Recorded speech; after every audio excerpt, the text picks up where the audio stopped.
తెలుగు ప్రజల సంస్కృతి సంప్రదాయాలకు ప్రతీక సంక్రాంతి.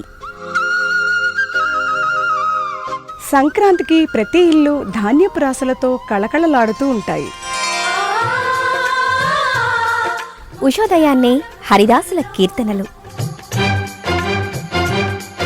డూడు బసవన్న అంటూ గంగిరెద్దుల వాళ్ళు, మా ఇంటికి రండి అంటూ ఆహ్వానించే గొబ్బెమ్మలు,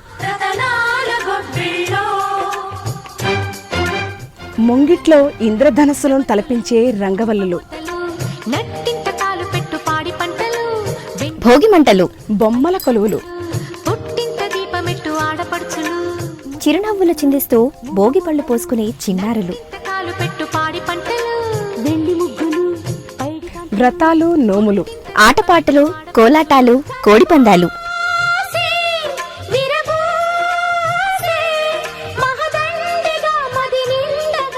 గాలిపటాల రెపరెపలతో పల్లెలన్నీ కళకళలాడుతూ ఉంటాయి. ఈ సంక్రాంతి మీ అందరి జీవితాల్లో కాంతి నింపాలని, ఆ సాయినాథుని ఆశీస్సులు మీకందరికీ కలగాలని మనసారా కోరుకుంటూ సంక్రాంతి శుభాకాంక్షలు.